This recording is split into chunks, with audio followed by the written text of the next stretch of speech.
अपना परिचय बताएं। हमारा नाम राजेश पांडे है, विश्व हिंदू परिषद का मैं सक्रिय कार्यकर्ता हूँ।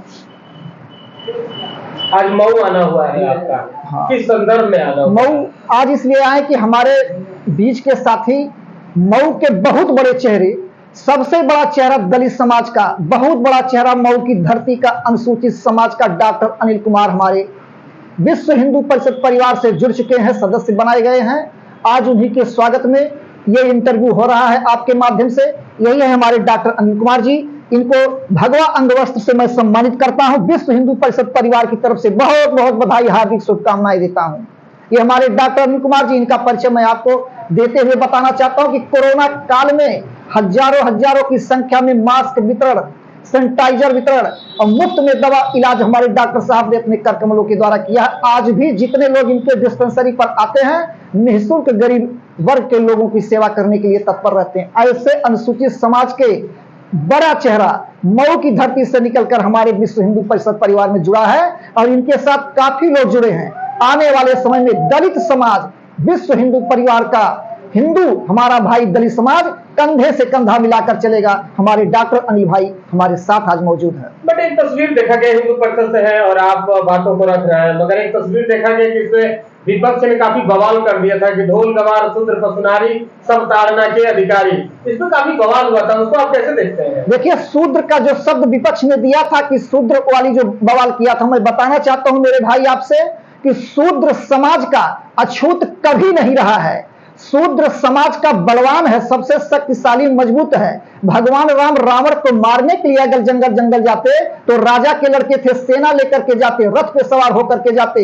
लेकिन समाज का अछूत जाति की सबरी भिलनी निषाद केवट ने समाज के शूद्र वर्ग अपनी आत्मबल शक्ति के बल पर भगवान राम को जंगल जाने के लिए विवश कर दिया, मजबूर कर दिया। भगवान राम जंगल गए हैं तो जिसे अछूत आप कह रहे हैं, शूद्र कह रहे हैं, उन्हीं शूद्रों को गले लगाने के लिए भगवान राम जंगल गए हैं। इसलिए शूद्र कभी भी अछूत नहीं है, शूद्र हमेशा शक्तिशाली बलवान है समाज में। और एक बार आपको बता दें मेरे भाई, आपको ध्यान होगा कि आज के 10-20 साल पहले जो टेंट लगता था शादी ब्याह में दरवाजे पर, वो कपड़े का टेंट लगाया जाता था, नीचे से बांस लगाया जाता था, इसके बाद रस्सी बांधी जाती थी, खूंटा गाड़ा जाता था। तो वो जो कपड़ा रूपी टेंट लगा था तो आपस में बहस हुई। वो कपड़ा रूपी टेंट ने कहा कि मैं ब्राह्मण हूं और ब्राह्मण हो करके आज सारे समाज को छत्र छाया दे रहा हूं, धूप से बचा रहा हूं। इतने में जो बांस रूपी लगा था वो अपना छत्री बोला, ठाकुर हूं। तो बांस रूपी छत्री ने कहा कि बाबा मैं जब तक यहां अड़ा हूं पंडित जी, तभी तक आप वहां अड़े हैं, वो हमारी देन है कि जो आप छत्र छाया दे रहे हैं। इतने में जो बैस रूपी रस्सी बैलेंस बना करके बांधी गई थी मेरे पत्रकार बंधु, तो बैस रूपी रस्सी ने कहा कि ब्राह्मण ठाकुर तुम दोनों की बैलेंस के लिए मैं बैस रूपी रस्सी यहां बांधी गई हूं, हमारी देन है जो दोनों आप टिके हैं। इतने में जो चौथे का नंबर आता है, ब्राह्मण क्षत्रिय वैश्य शूद्र जो 4 वर्ण समाज में है, जो चौथे नंबर पर शूद्र का वर्ण आता है, चौथे नंबर पर खूंटा जो था, खूंटा रूपी शूद्र ने बोला कि ब्राह्मण ठाकुर और वैश्य समाज के लोगों, तुम तीनों की सुरक्षा के लिए, तुम तीनों की बैलेंस को मेंटेन करने के लिए मैंने अपने आधी शरीर को जमीन में गड़ा दिया है, आधी शरीर को जमीन में गड़ा दिया है। इसलिए शक्तिशाली शूद्र हमेशा समाज में शक्तिशाली रहा है और शूद्र का अपमान कभी भी सनातन धर्म नहीं करता, शूद्र का सम्मान करता है।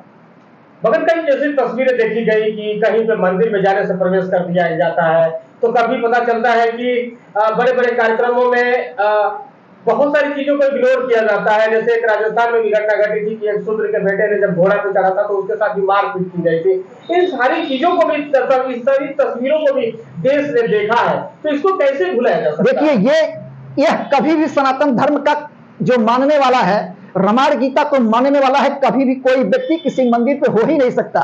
विंध्याचल में तमाम शूद्र जाति के लोग जाते हैं दर्शन करने, अयोध्या में जाते हैं, हमारे साथ जो बगल बैठे हैं ये जाते हैं दर्शन करने के लिए। ये जहां की घटनाएं उत्तर प्रदेश में आ रही हैं या बाहर से आ रही प्रांतों से, यह केवल षड्यंत्र है, यह साजिश है विरोधी दलों के लोगों को कि केवल बदनाम करने की उनकी साजिश है और कहीं नहीं ऐसा हो रहा। स्टालिन उनके बेटे हैं, मुख्यमंत्री के बेटे हैं वहां तमिलनाडु के, उन्होंने बयान दे दिया कि सनातन को तो खत्म कर देना चाहिए, ये कीड़े मकोड़े के जैसे समान है। इसको विश्व हिंदू परिषद कैसे ले रहा है और कैसे आप? स्टालिन के बेटे जो उदयनिधि ने स्टेटमेंट दिया, आपको बताना चाहता हूं मेरे मित्रों कि स्टालिन उदयनिधि के माता पिता सनातन धर्म से रिलेटेड हैं, सनातन धर्म को मानने वाले थे कि अपने बेटे का नाम उदयनिधि रखे। उदयनिधि शब्द यह सनातन धर्म का शब्द है और सनातन धर्म का शब्द इतना बढ़िया नाम रखे, लेकिन उनके बेटे का जो स्टेटमेंट आया है इससे यह साबित होगा कि उसका नाम उदय नहीं होना चाहिए बल्कि अस्तनिधि होना चाहिए। अस्तनिधि उसका नाम होना चाहिए और यह उदयनिधि यह सनातन धर्म का नाम उनके परिवार द्वारा रखा गया। कुछ दिनों से देखा जा रहा है जो राजनीतिक स्थिति में जो बदलाव आ रहे हैं उसमें नेताओं चाहे वो विपक्ष के हो चाहे वो पक्ष के हो, लगातार धर्मों को लेकर, जातियों को लेकर अब बयानबाजी होने लगी है, पर्सनली मतलब बुद्धि को लेकर बात होने लगी है। तो क्या आने वाले समय में कितना घातक हो गया, क्या परिवर्तन होगा इससे? देखिए, ये जो विकृति मानसिकता के लोग हैं, अभी आपने बयान जो धर्म की बात कही है कि रामचरितमानस पर विरोधी दलों के द्वारा कहा गया कि यह नफरत फैलाने वाला ग्रंथ है। चैलेंज करके बताता हूं कि कोई भी ग्रंथ समाज में नफरत नहीं फैलाता, कोई भी पंथ समाज में नफरत नहीं फैलाता, कोई भी तंत्र, कोई भी मंत्र समाज में नफरत नहीं फैलाता, बल्कि समाज में विकृति मानसिकता वाले व्यक्तियों का श्वास तंत्र ही नफरत फैलाता है। जो कह रहे हैं वही नफरत फैलाने वाले लोग हैं। और जो धर्म की बात आप करते हैं, जो मानवता को खत्म करना चाहते हैं, जो सनातन धर्म के विरोध में खड़े होकर के बोल रहे हैं, एक दिन वो समय आएगा कि उनका संस्कार इतना गड़बड़ हो जाएगा, इतना घटिया हो जाएगा कि उन्हीं के बेटे, उन्हीं के सगा भाई उन्हीं की हत्या करने के लिए तैयार होगा, उन्हीं की हक संपत्ति हड़पने के लिए तैयार होगा। क्या जाएगा साथ में कुछ जाएगा? सारा का सारा यहीं रह जाएगा।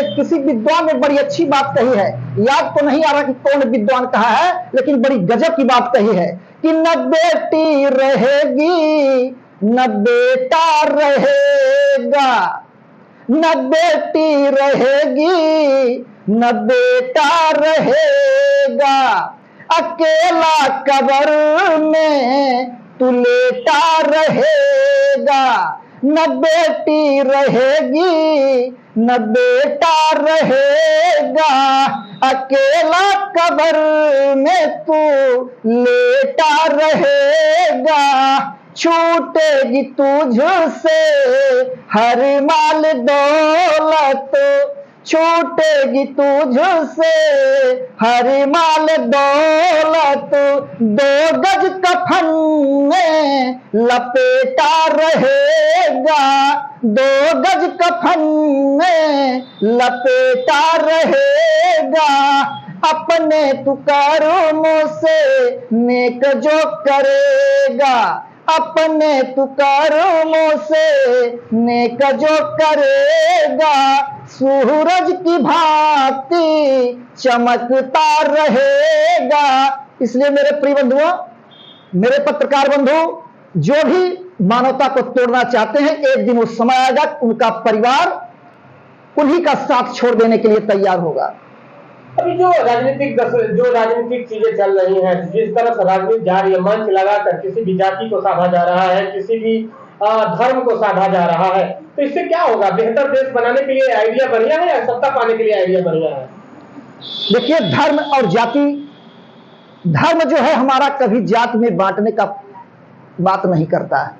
सारी जातियां धर्म से जुड़ी हैं और जहां धर्म है वहीं अच्छा कर्म होता है, जो अच्छा कर्म होता है संस्कार होता है।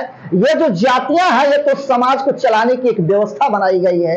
ये जाति, अगर समाज में अगर जात की व्यवस्था, जैसे आपके घर में 4 भाई हैं, कोई पढ़ लिख करके अधिकारी बन गया, कोई भाई छोटा काम कर रहा है, सबसे छोटा वाला घर का खेती का काम कर रहा है, कोई भाई व्यवसाय कर रहा, तो आप ही के घर में ब्राह्मण क्षत्रिय वैश्य शूद्र हो गए।